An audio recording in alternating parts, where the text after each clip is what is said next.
I feel so blessed to have been involved with such an incredible organization with so many amazing librarians from all around the world. My computer is not cooperating right now. So it's been a very busy year for us. As you may have noticed, we've changed our name like a couple of times this year. Last year we were SIGMS, the Media Special Interest Group for ISTE. And then we decided to rebrand ourselves and become SIG-LIB, the Librarians Special Interest Group. And then about 2 weeks after that, ISTE told us that we were going to rebrand again. So now we are known as the ISTE Librarians Network.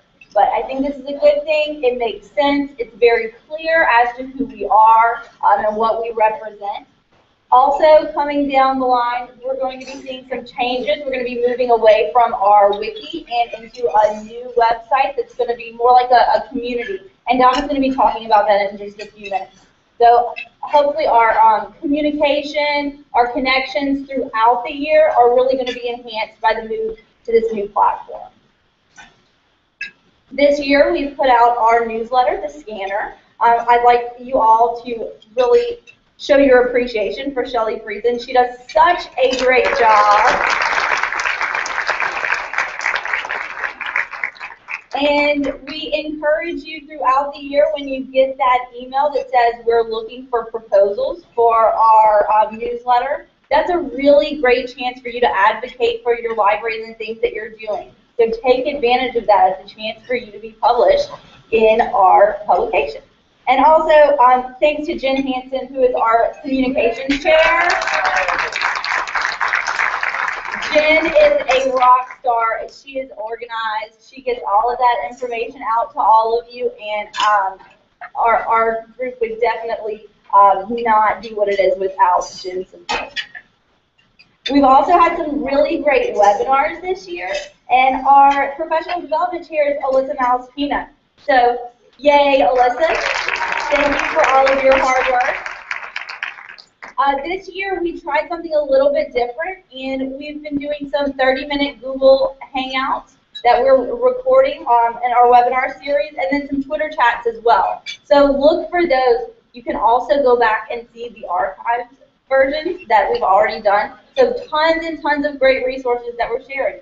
Also, if you're interested in presenting a webinar, we're going to be, when we get back into the school year in September, sending out some information, looking for people who are willing to share. So another really great way to get involved. And we have such a great group here. There are so many opportunities for you to share what you're doing, to share your knowledge, and I really encourage you to get involved. I know that my life professionally has been so greatly enhanced by my involvement. I get so much more than what I'm able to give. So thank you guys for letting me have that opportunity.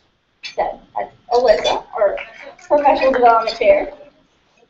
And I am so very excited to introduce our new incoming president, our new president-elect, my wonderful friend and fabulous librarian, Sherry Gay.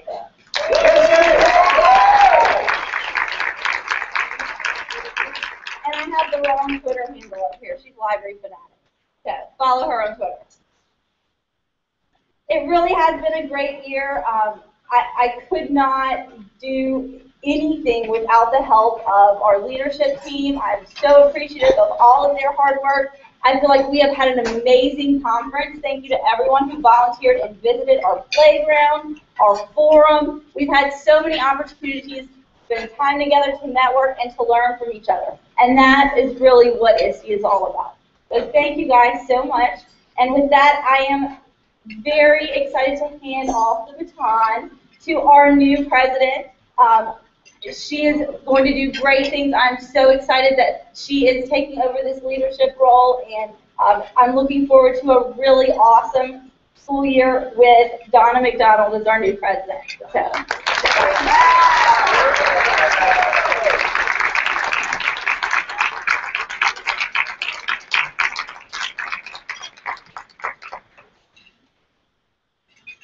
Thank you so much. I'm so uncomfortable up here. But I want to give a big thank you for Tiffany. That was an awesome year. And yay, Tiffany. So I have the pleasure of telling about the Technology Innovation Awards. These awards are given to a school librarian and a collaborating teacher who have worked on a project together that extends beyond the library. There's an award for both primary and secondary levels. The award for primary level was given to Melissa Powers and Caitlin McLemore from Tennessee. Their project was a Black History Month digital alphabet book, and they are here with us today. So congratulations.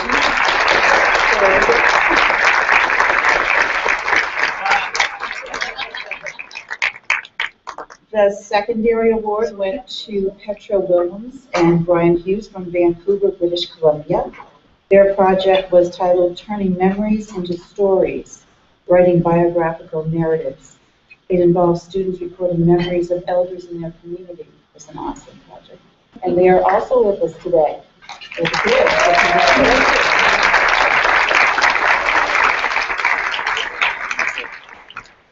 Finally, you'll be hearing more about the ISTE Connect, the new online community platform. This tool will allow ISTE members to connect and communicate in many ways that they've never been able to before, including a member directory, calendar, discussions, blogs, resource library, announcements, quick links, badges, and points.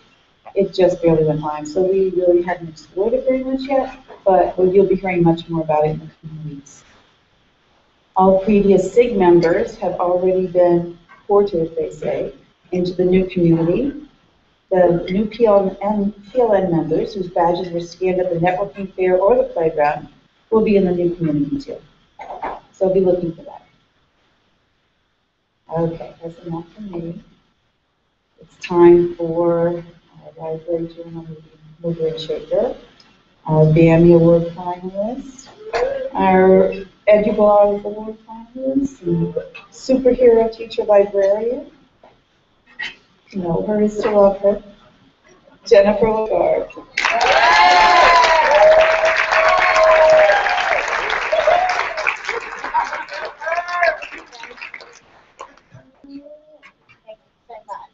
Okay, y'all eat your breakfast because I gotta switch computers. Hang on just a sec. Talk amongst yourselves.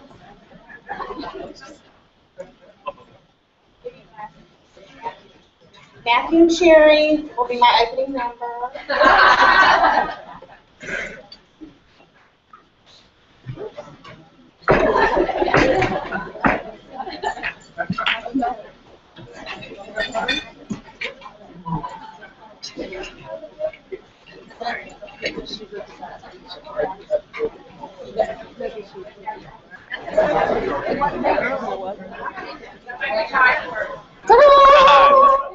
Okay. Now let's just make sure the clicker works. Yes. Okay. So thank you all so much for being here. I can hardly see you over the podium, but this is a good-looking group. Notice I said I couldn't see you first, but let me first channel my inner Adam Bello and take a moment to really thank people who brought me here and who inspire me every day. First of all, Tiffany and Alyssa, thank you both so much for inviting me to be here. This is a thrill. And I also want to thank Donna McDonald, because I don't know how many years it's been, Donna, 2? It's been more than that, really. She says it's 2, and I believe everything Donna says, so I'm going to go with that. 2 years ago, Donna sent me a tweet and said, would you be interested in doing the keynote for our conference in Vermont?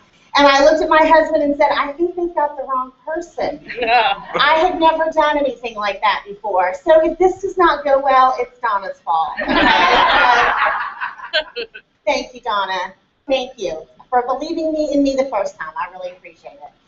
So let's get this party started, right? We've got 1 hour to change the world, and I've got like 93 slides, so let's get going. First of all, my name is Jennifer LaGarde, and I hope that this is the beginning of a conversation between us.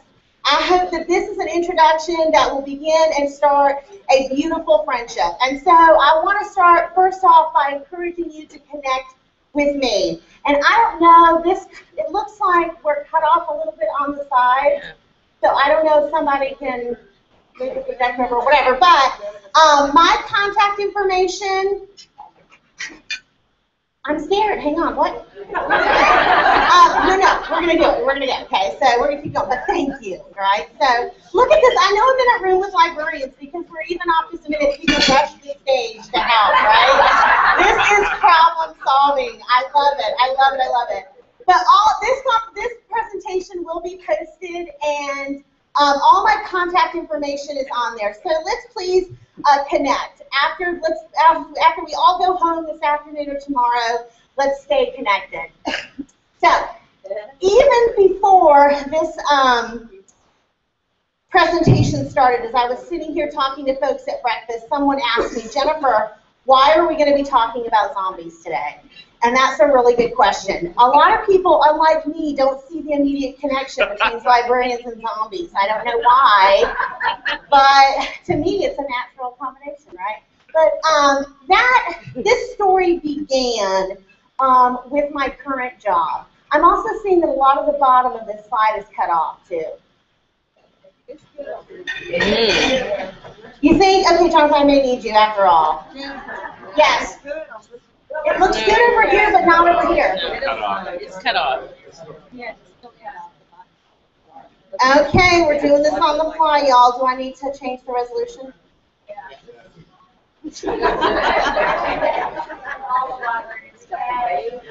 I'm serious. Family librarians help you.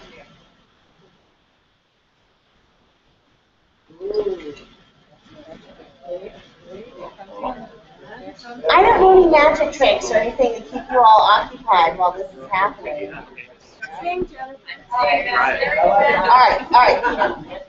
Yep, wrong one. We'll fix it. That's okay.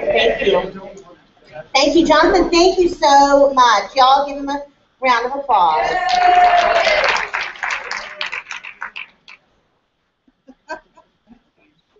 All right, come on now. Let's make this work, guys. Where's my play button? Okay. Yes, success.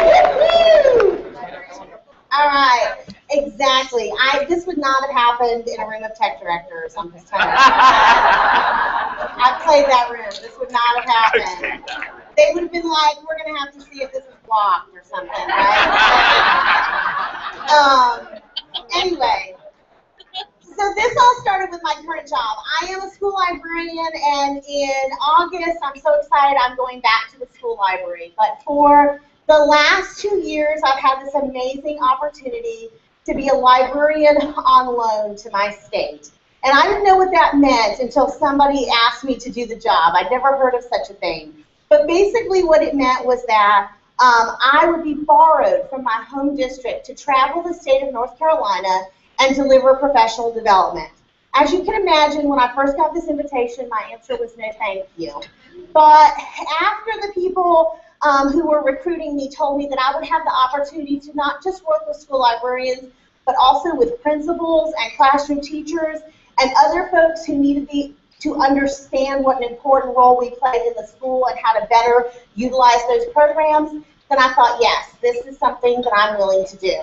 And so for the last 2 years, I have traveled the state of North Carolina. And just recently, I made this Google map to show all the places I have been.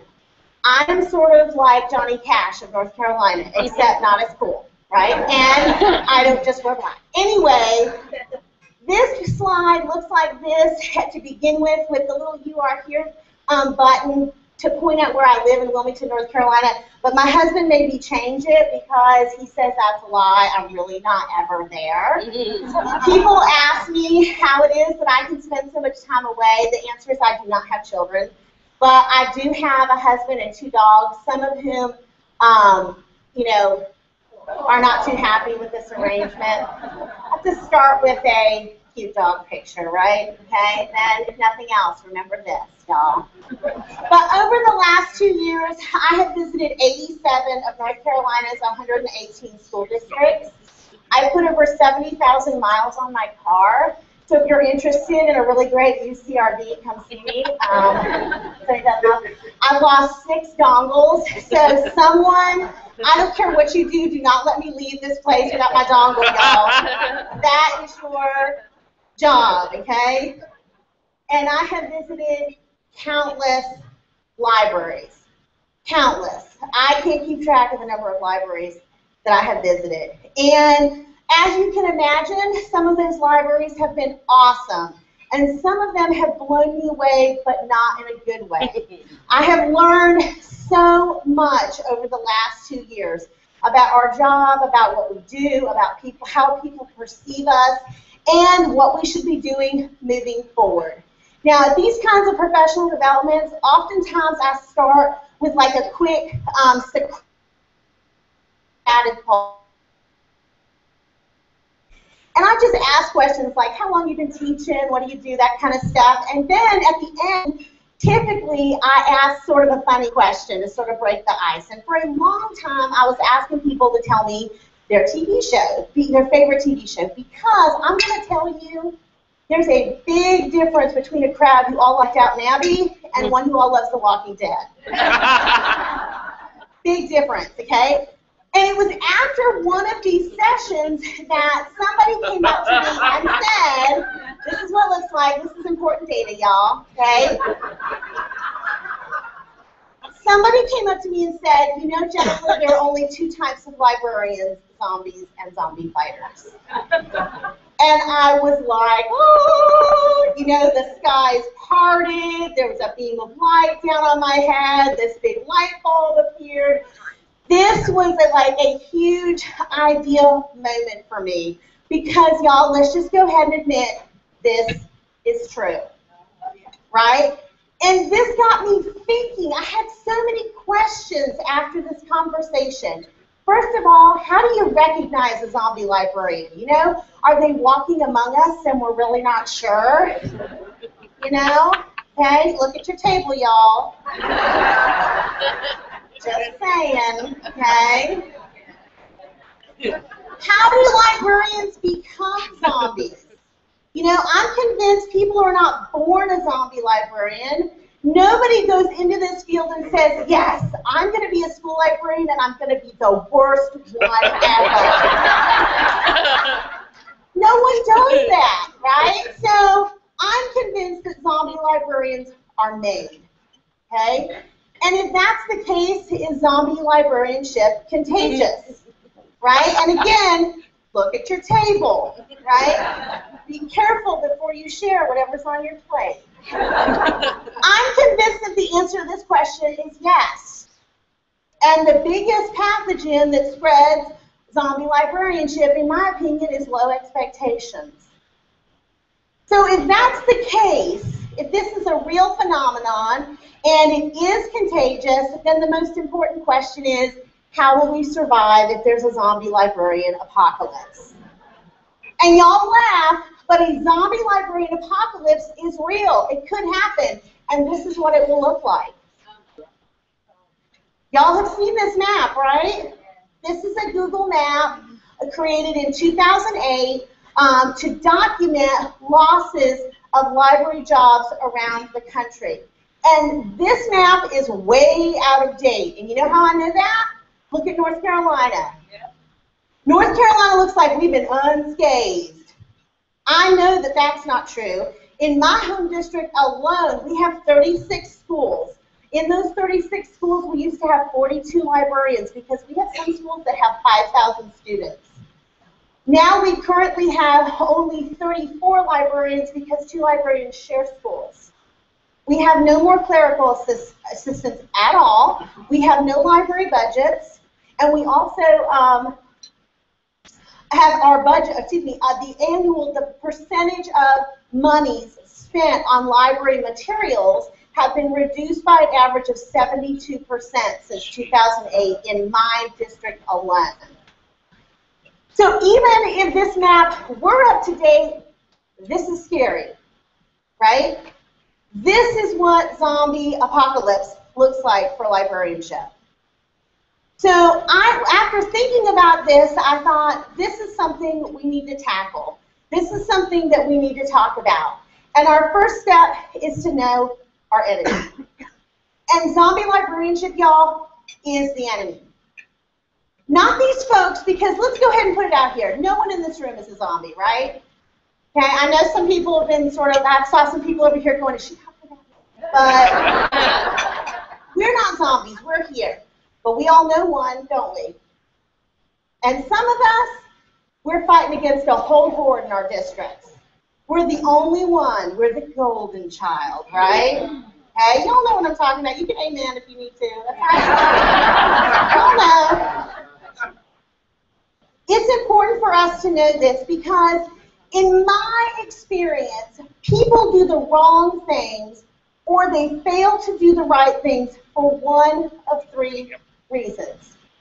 They're either, they don't know what the right things are, or they're afraid of the change that the right things mean, or they don't care what the right things are. To me, the first two are fixable. And we can help folks with those. If they don't know or they're afraid, that's what we're here for, right?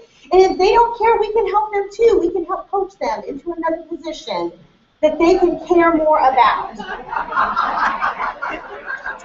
Amen, right? I need my Baptists in the back to speak up over here. So we have to know them, and so this whole morning is going to be about identifying what zombie librarianship looks like, but more importantly, identifying what those of us as zombie fighters do to combat it. So here's the first thing that zombie librarians do. They perpetuate stereotypes. And y'all, our profession is the most stereotyped profession ever. Next to lawyers, we have it bad, right?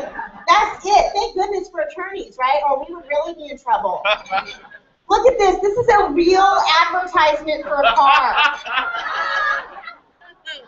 And what I think this is saying is that we're not cool enough for what is clearly the least cool car ever.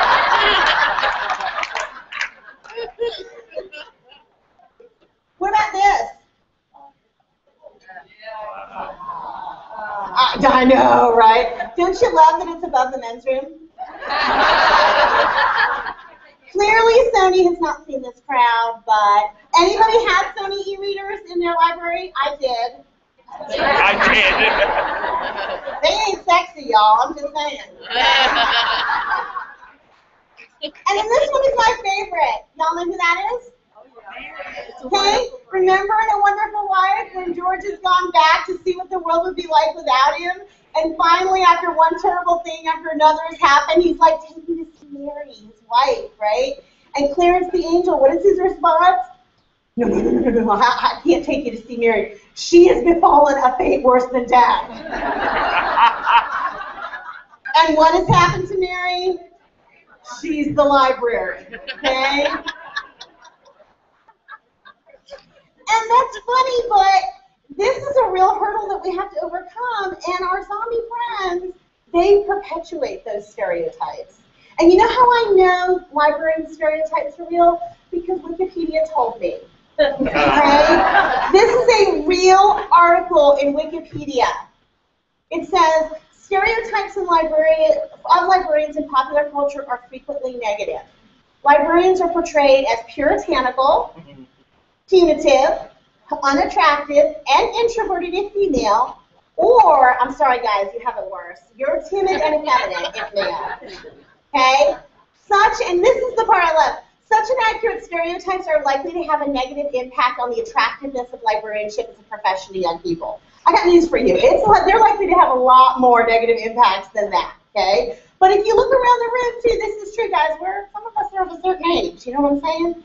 And are there a lot of young folks going into librarianship? My district is constantly desperate for people.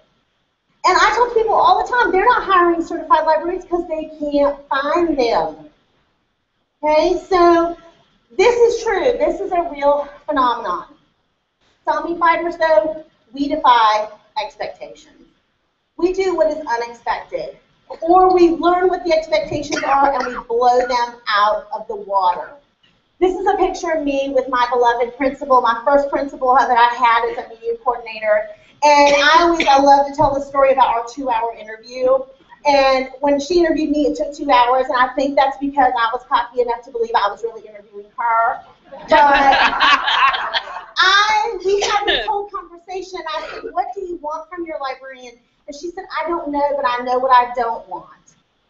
And she said 2 things. She said, I don't want a librarian who likes books more than children. And I don't want a librarian who thinks the library belongs to her. Okay? So why did my principal even think that that was a possibility? Yes, amen, folks, okay? I got my Presbyterians up here who are talking back to me. I love it, okay? That's right. She had either worked with a librarian who was like that, maybe worked with many librarians who were like that, or she is still hanging on to the scars from her own school librarian, okay, when she was a kid, who inflicted those on her. But those were the expectations she set for me. And luckily, I had no idea what the heck I was doing, but I knew I could do that. I knew I could not be those 2 things. Tiffany, this is your image. It's probably not the only one of yours you'll see up here. But I feel like this can actually, for zombie fighters, be more of a blessing than a curse. I hear librarians say to me all the time, my principal doesn't know what I do. And my response is, well, why haven't you told him? Nobody's going to run in and say, here's what your librarian is supposed to be doing. You have to show them this, right? So if your folks don't understand what you're supposed to be doing, or they have low expectations of you, this is an opportunity for you to reimagine and redefine and reinvent and remodel. It's time for you to change those expectations. As zombie fighters, that is what we do. As zombie fighters, we are reading and creativity role models, right? We don't care. I mean, we dress up and act like a fool because it's fun, right? Because we want kids to love reading, because we understand that literacy is the foundational skill for all other learning, and we're going to do whatever it takes to hook a child to reading, okay? Not to help them grow their AR score, but to help them become lifelong readers. Zombie fighters build spaces that are participatory. Zombie fighters build displays, even from the simplest display like this one, which is just the genre signs, the signs, the directional signs that point to fictional locations. We make those opportunities for learning. In my library, this particular sign became an opportunity for kids to, we had a contest in terms of which fictional location, which fictional setting was the most effective. Which book would not have been the same had it been set in another place? We had a speech contest where we had kids record videos trying to convince others that this book had the best fictional location. Just a display like this can become an opportunity for you to engage kids in a meaningful learning experience, and zombie fighters do that.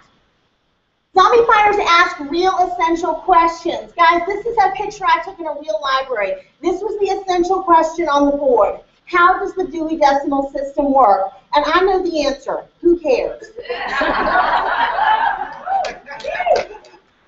I'm going to tell you, if I walked in as a kid and this is what I thought I was going to learn today, I'm checking out and not a book. We have to ask questions that are meaningful. It's no wonder our principals and our teachers don't see us as instructional leaders if this is the kind of instruction that we are doing. No one else in the building, including our students, care about the answer to this question. Zombie fighters, we ask questions that are real. We ask questions that the answers matter to. Or even better yet, we let kids ask their own questions and use the resources in their library to find the answers. Zombie fighters circulate ideas and not just books. I'm going to tell y'all, I love me a read poster. I love them. I love them. But having that only being up all over your library only conveys the message that you are a book museum, that you value books over kids. Zombie fighters need to be thinking about every wall, every bookshelf, every opportunity display, and ask yourselves, what does this display say about what I value? Because no one's going to come in there and ask you. No one's going to come in and say, hey, what are you all about?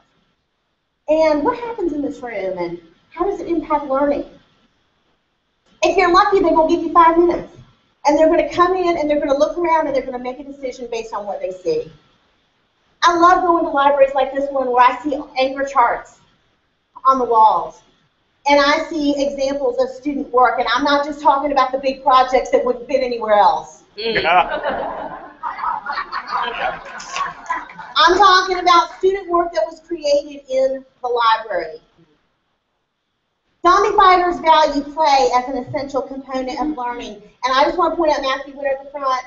Honey, you changed my life. I'm just going to say that. Y'all can wonder what that means. But in my library, we use video games to impact instruction. And this is a real long story that I will not tell now. But I'm going to tell you that thanks to the TL Virtual Cafe and Matthew Winter and a creative teacher in my school, we took the kids in my school, a class of kids who had never, ever passed an end of grade assessment in mathematics, to having the highest scores in the whole county. Why? Thank you. How did we do it? Because we were able to throw out what we thought a library looked like and turn it into an arcade of learning. Turn it into a place where kids wanted to be, where they were anxious to do math, so that, and play video games at the same time. And zombie fighters don't act like real librarians. If I had $1 for every time someone said that to me, Miss LaGarde, you're not like a real librarian. Because I'm a fake one, honey. I'm just pretending. We don't. We defy those expectations. When I go to high school reunions, people are like, you're a librarian? I'm like, what did you think I would be, like, inmate? I don't know. When people see you and you tell them you're a librarian, they should be surprised. And when your principal comes in and says, this was my library and my librarian doesn't act like a real librarian, you should take that as a compliment. Okay? We have got to set the expectations for librarians upside down until this becomes the expectation. Only when we raise expectations for librarians will those zombies start dying out. Zombie librarians also build barriers instead of building knowledge, or as I like to say, build bridges. Y'all, I drew this librarian. I drew all the librarians. Aren't they good? Okay. I'm so excited about them because I can't draw to save my life with a pen or a pencil, but on the iPad, I'm a genius. Anyway, I love this. This is a real sign that I saw in the library. These were the rules for the library. Wait a minute. Y'all are getting all excited. You haven't even seen the best. First of all, I want you to notice this one. Now, I taught middle school for 17 years. When I was in that library, that was a challenge, okay?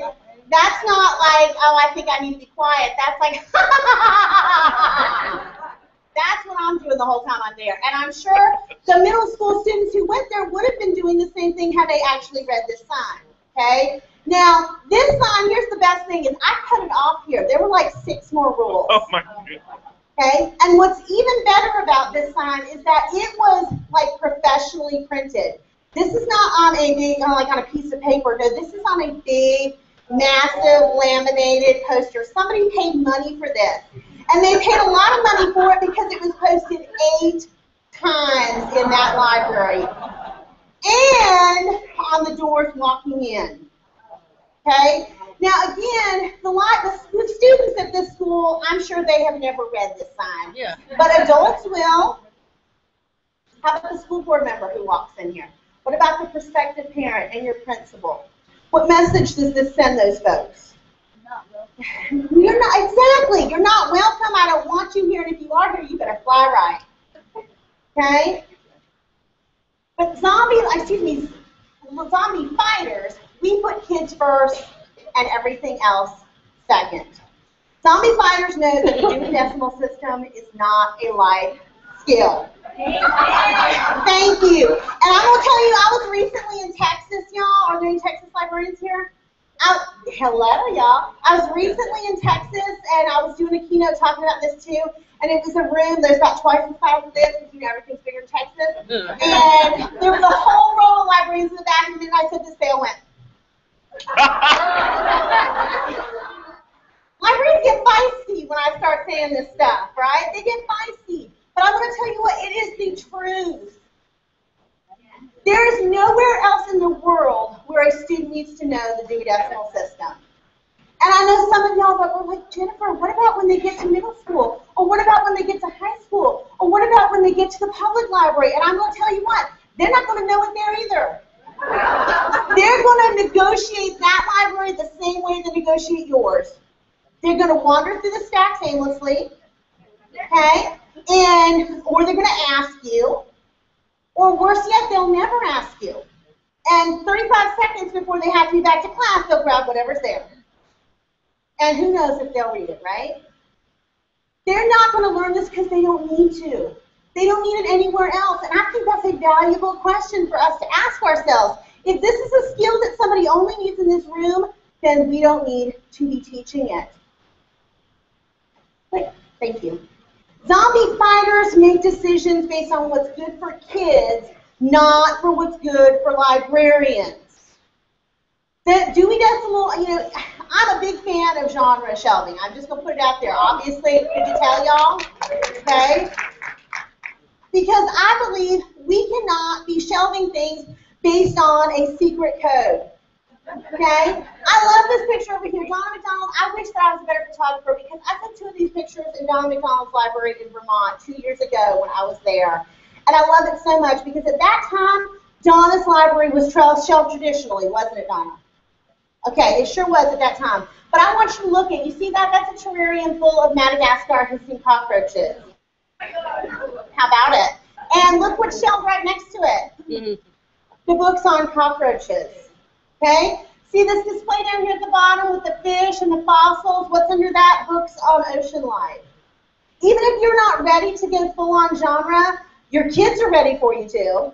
But even if you're not, we need to be building bridges between the resources that we collect in that room and our students who need them, instead of building barriers. This was a huge eye-opening moment for me when at one point during my day, I said for the 500th time to a kid who asked me, where's the book on such and such? I said, well, the library is organized in a special way, right? And he said, I don't know that secret code. There should not be a secret code between the staff and the students. We should be building spaces that provide kids roadmaps to get there and that look like the way information is organized in the rest of the world. We want our kids to be able to find and use information when they leave the library. How are we preparing them to do that when our space doesn't look like anywhere else?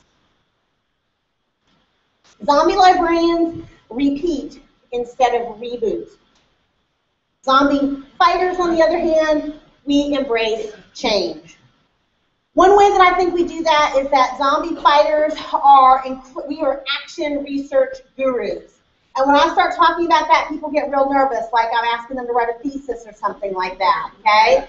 I'm going to tell you a quick story about a librarian I met in Charlotte, North Carolina, okay? She was at a very high-poverty urban elementary school, and they had a problem at her school where they were really, really worried about third-grade boys. Because third grade, particularly African-American boys, they went from loving reading in the 2nd grade to hating reading in the 3rd grade. They didn't check out books. All of their assessment data went downhill in the 3rd grade. Something was happening there. And she had this conversation with some 3rd grade boys and said, it would be a really good idea, y'all, if you read out loud to somebody at home. And they thought that was real, real funny. They were like, I'm not going to be reading a book to anyone at home. And after a little bit of deeper conversation, she realized that a lot of these kids, they didn't live with their parents, they were in the foster system, they lived with a cousin or a grandma, etc. And even if they had a book at home, which most of them didn't, it was not a safe place for them to be reading to somebody. So she said to them, well, what about if you read to a teddy bear or a stuffed animal? And they again thought that was real, real funny and said, we don't have any stuffed animals. She said to this one child, you have a teddy bear? And he's like, I'm not sure I've ever even held a teddy bear before. I know, that's sad, right? Okay? So she had this idea. And she was so funny when she told me. She was like, I started just collecting stuffed animals. And I mean, I was going to garage sales. I was on eBay. She's like, Jennifer, I promise I sanitized them real good. And she took them back to her library, and she met with those kids individually on their own when they're not in front of their peers. And she was like, one of those is for you. But you take one, you're making me the promise that you're going to read 10 tonight. And she let the child pick out their own book buddy. She had conversations about naming them and all that other stuff. And then she started to talk to them about, well, did they like the book last night? They had this whole conversation. And she would ask them about how their book buddy was doing. And then she took the step that makes this action research. She targeted this group. She knew it was a problem. She tried something she thought would work. And then she measured to see if it did. She looked at their circulation statistics. She compared it to last time. She looked at their assessment scores. She compared it to last time. And with every single child, save just a couple, all of those measures of success went up. And then she went to her principal and said, hey, I think this is something we should do. That's what a zombie fighter does. Okay? We recognize that something isn't working. Instead of continuing to do it over and over again, we try something new. Zombie fighters challenge assumptions. It is time for us to start rethinking what it means to be an authoritative voice in the library when it comes to the sources of information that we point kids to.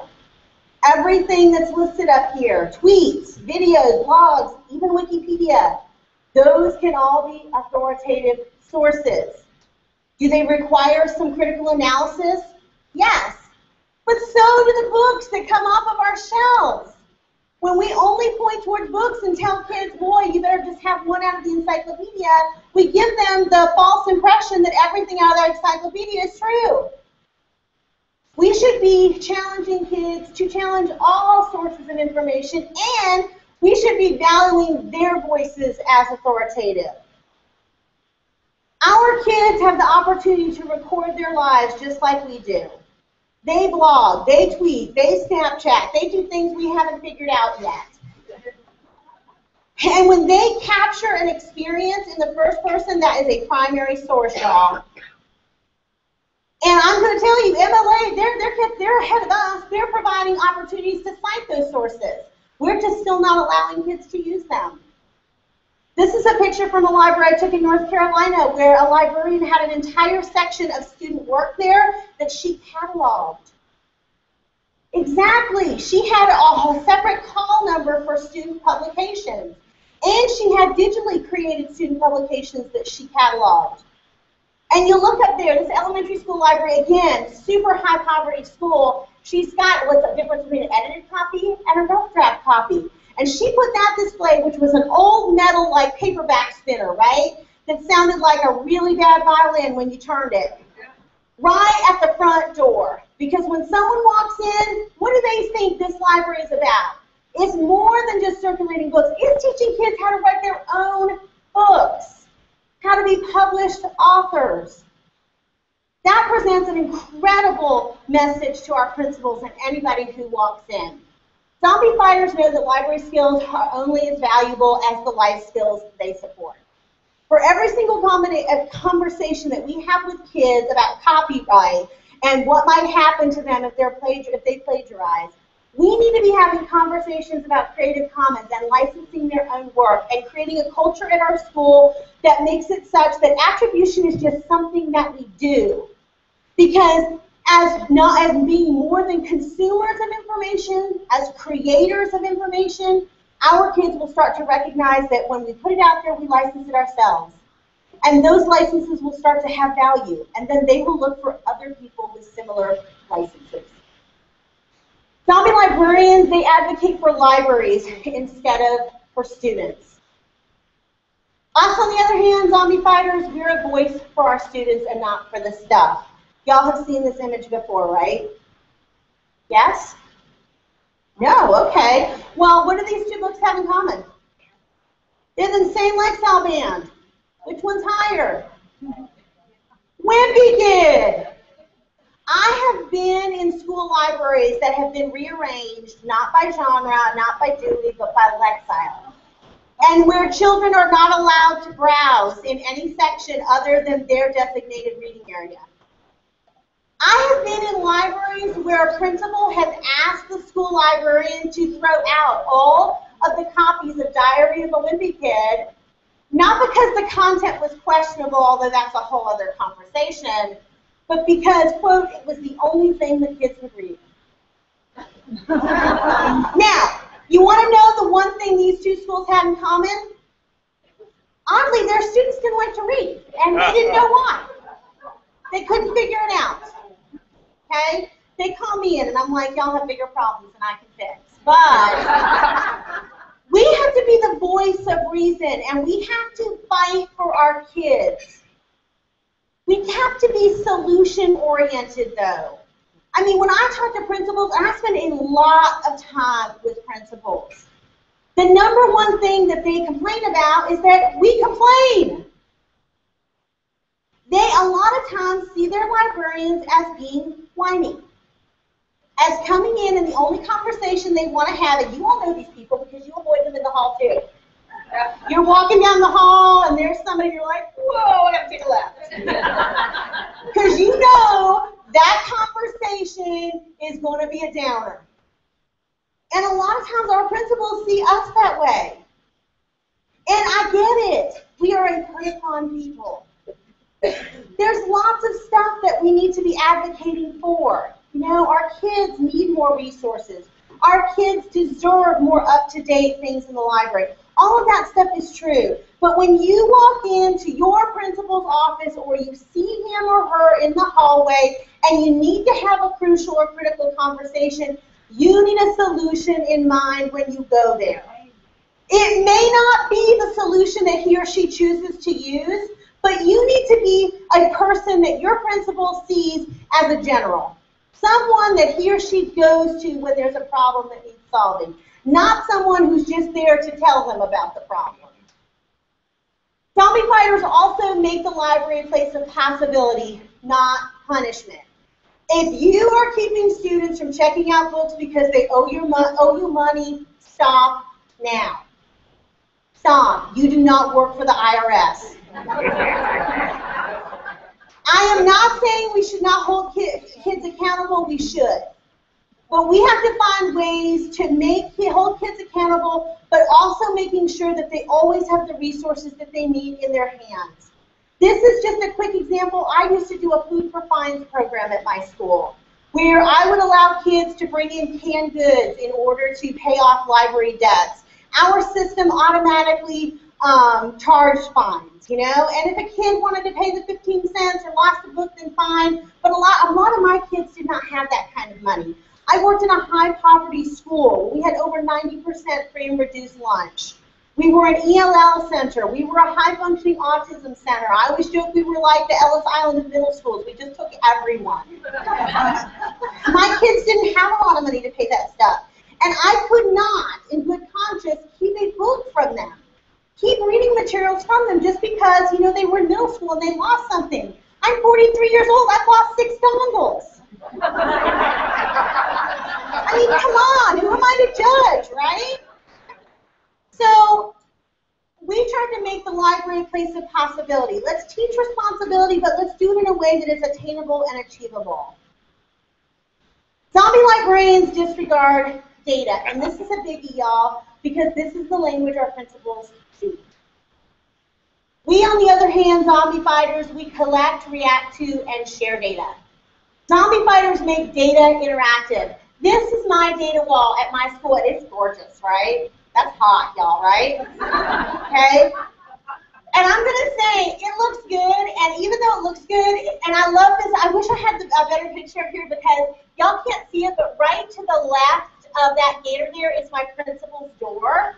It took her 3 years to see this, okay? And when she did, she was like, what's this all about? And I told her, you know, these are some library statistics. We got circulation, we got some stuff going on. And she said, why do I care about that?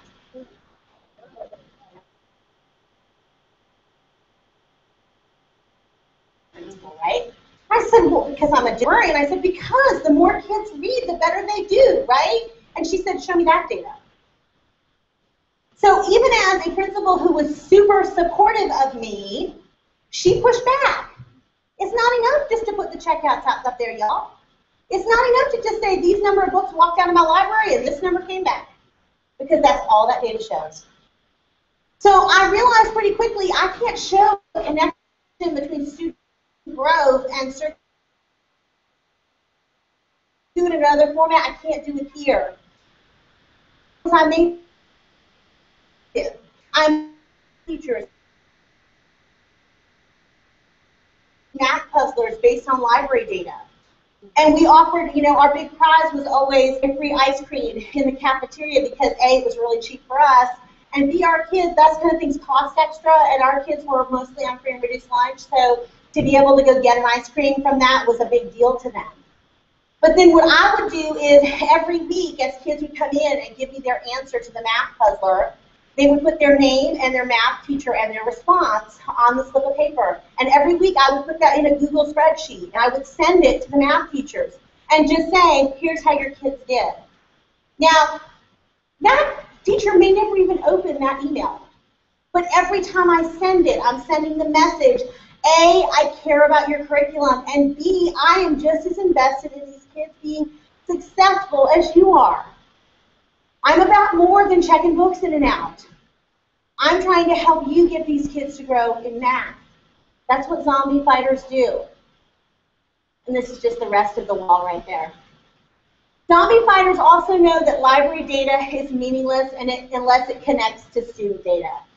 And this took me a little while to figure out. Thanks to my principal who pushed me, I started to make connections then between what was happening in the library and student growth. I did an annual report for my principal every single year, even though it wasn't required. And on the first page, it was always a connection between circulation or collaboration or instruction with students. And I'm going to tell you right up front, these looked the way I wanted them to. Sometimes they did, but sometimes they didn't. And I also know that, you know, there's not going to be a direct line between me and a student's score on an integrated assessment, right? But I wanted to show my principals that I cared. The librarians ask me all the time, how did you get access to that data? Like, how did you get access to student test scores? And I would say, I asked. And when my principal said, why do you want that? My answer was, because I want to know if I made a difference.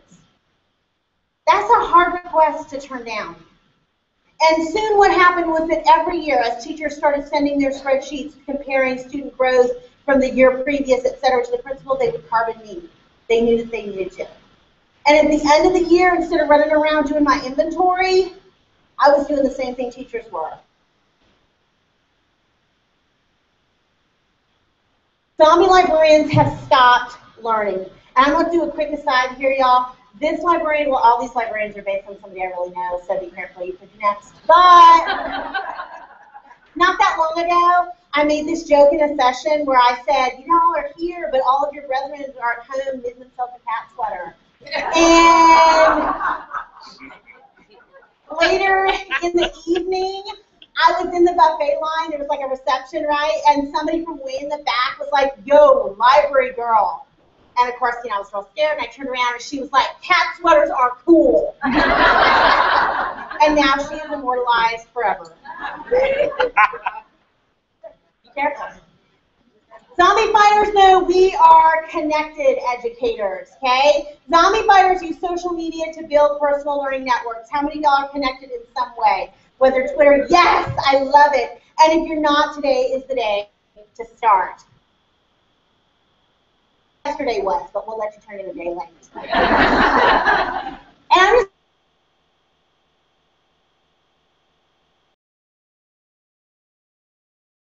good years ago, and it was one of the first tweets that I ever sent. You can tell that my avatar is different then, right?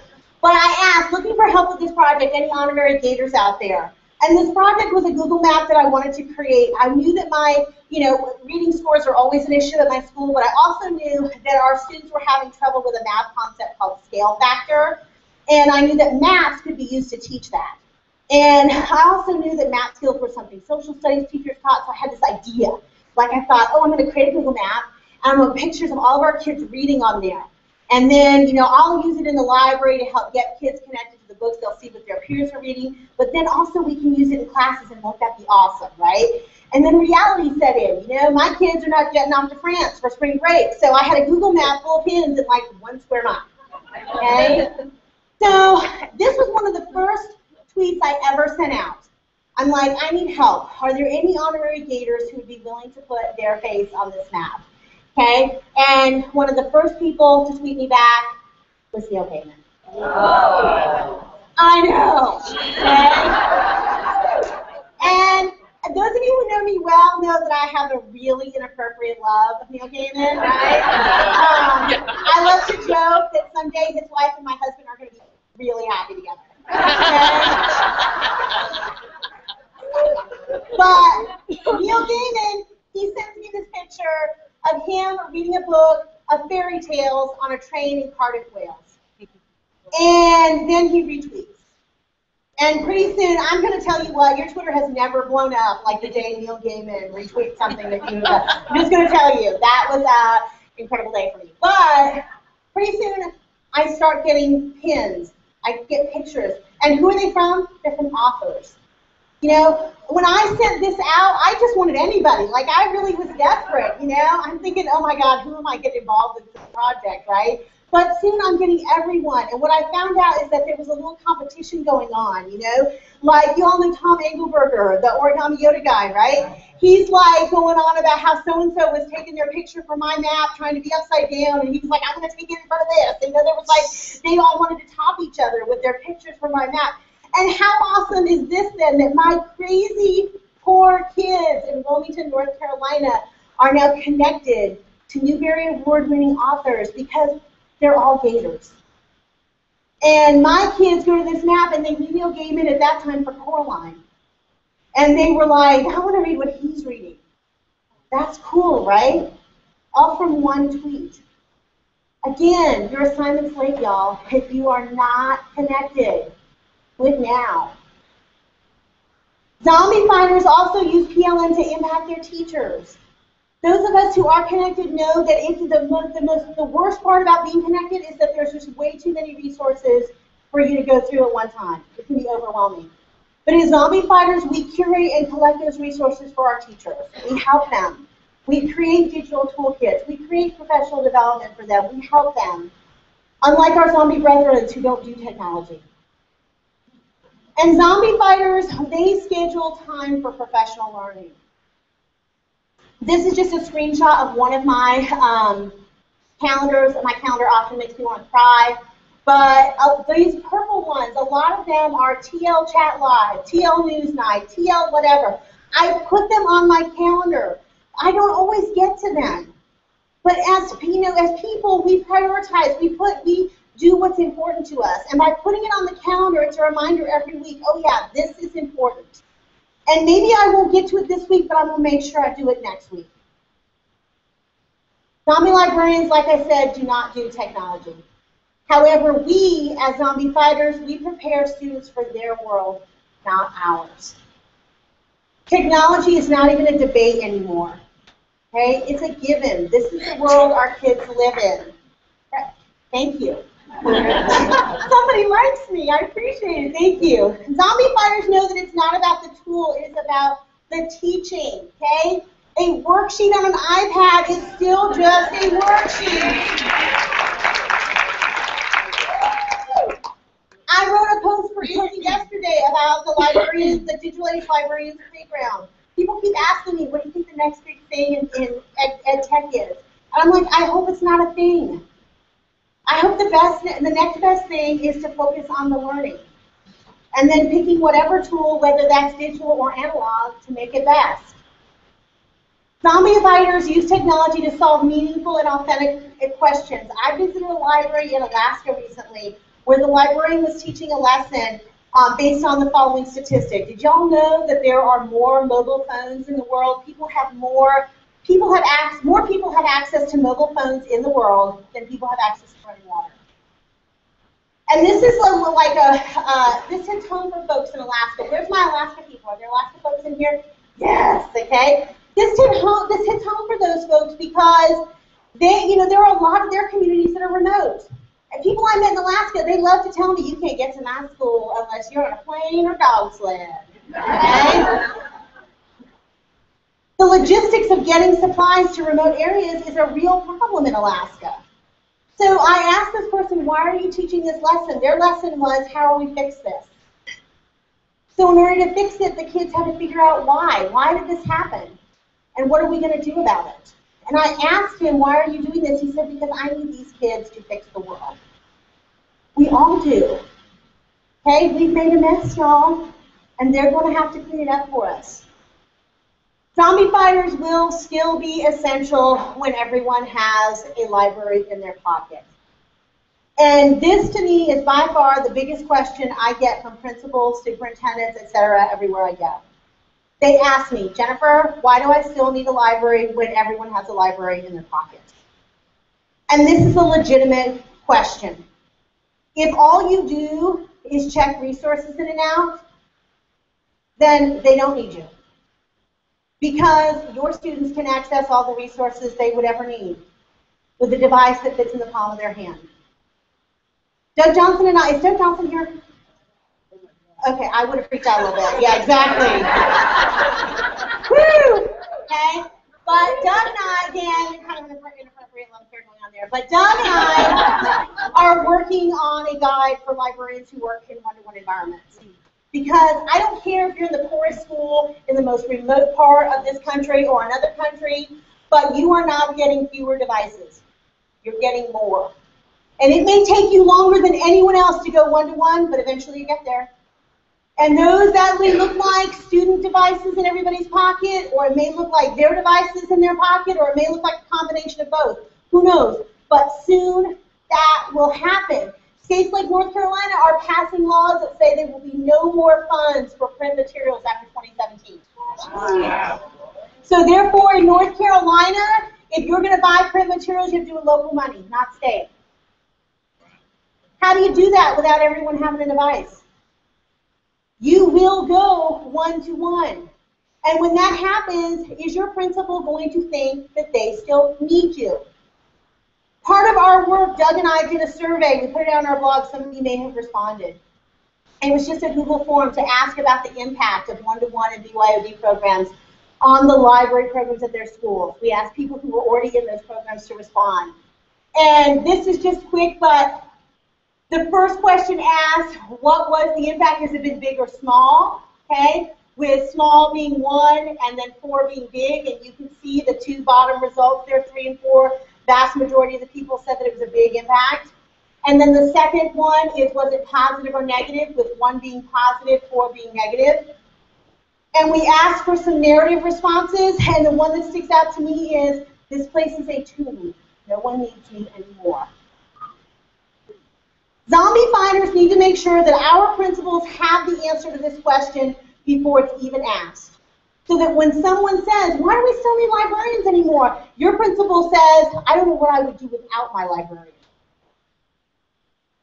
And this is the key here, guys, because zombie librarians are killing our profession. It only takes one zombie to make things really, really tough on the rest of us. Every year in your district and in your state, when conversations are had about what positions we're going to have to let go, because y'all know doing more with less is the new normal, right? And every year, librarians are on that chopping block. It only takes one principal in that room saying that my librarian does nothing and that position can go to make that happen. And I know what y'all are saying because I get this everywhere. Yeah, but... I get a lot of yeah buts, Jennifer. Yeah buts. And this is what I have to say about that. I know that some of these decisions are above your pay grade. I know that when you go back and reality sets in, that, you know, the utopia of ISTE and what we all should be doing, it looks a little bit different when we get back to our buildings, right? But my response to that is, there's a real, that's right. There's a real short trip between being undead and unemployed. Okay, that journey is not long. And this is important. This is not abstract. Despite that other slide, I'm not worried about mass librarian unemployment. And I'm going to sound real cocky now, but I'm not worried about this being unemployed because this is smart.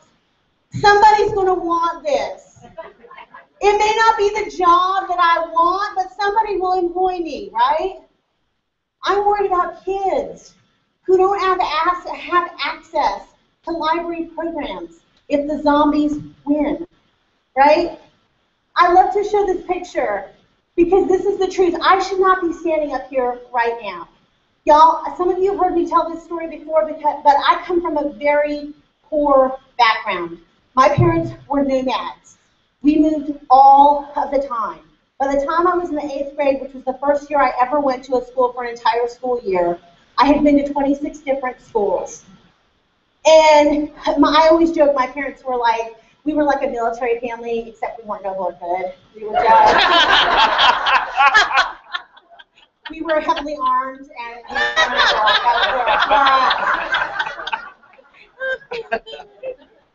school for me was not a safe place. When I got to school, because I'm really old, there weren't a lot of mandatory attendance laws, or if they were, people weren't following them. When I got to school, I would go to the office. Oftentimes, my parents didn't even bring me. I would go, they'd give me a packet that I needed to take home to my parents, and I kid you not, the lady in the office would say, okay, your little brother goes to this room, and you go to this room. Get on with it. And I would walk my brother down to his room, and then I would go straight to the library. And I would go find the Judy Blume books, and I would crawl under the table. And there are times where I spent my entire tenure at a school in that spot because nobody was looking for me. And I didn't know it then, but libraries saved me. Excuse me. I never felt less alone or less okay or less not okay. I never felt more okay than when I found the B.C. Andrews books, y'all, because those kids were messed up. My life was normal, right? Compared to those kids in the attic, oh my gosh. I didn't know it then, like I said, but libraries were saving me. I didn't know it, but literacy was going to be the engine that powered me to break the poverty of the cycle of poverty in my family. For your kids, when you go back to your school, there are so many kids for whom the library is the same thing. And those kids will never ask you to help them. They wish they could get away with hiding under your table for the whole day. What we do is sacred. It is important, and I'm living proof of it. I like to joke, if they had EVOS data or school data that predicted your percent of passage, likelihood of passage on the next, end of year assessment like they do now, my numbers would have been negative. I was not predicted to be here. The idea that I'm standing on a stage with my hero Gwyneth Jones taking a picture of me, it defies expectations. And it's because of libraries. This is our moment. This is it. We're not going to get another chance. Things are changing so fast. And our legislators, our principals, our school leaders, they're asking, who do we need and who do we not? And if they decide they don't need us, we will never get it back. How many of y'all are from California? Am I right? This is it. This is our one chance. My clicker's not working anymore. The good news, y'all, is that there's no wrong way to do it. There's only your way. And you don't have to do it alone. Look around this room. Everybody in here is on your side. Everybody in here is smart, and they want to do the right thing, and they are willing to help you. So this just leads us back to that one main point. There are two types of librarians, zombies and zombie fighters. What kind will you be? Tonight, today, this morning at ISTE, I am enlisting you all to be in my army of zombie fighters. Are you all with me? Are you with me? Are you with me? Look at them. Thank you. Thank you. Thank you very much. Thank you.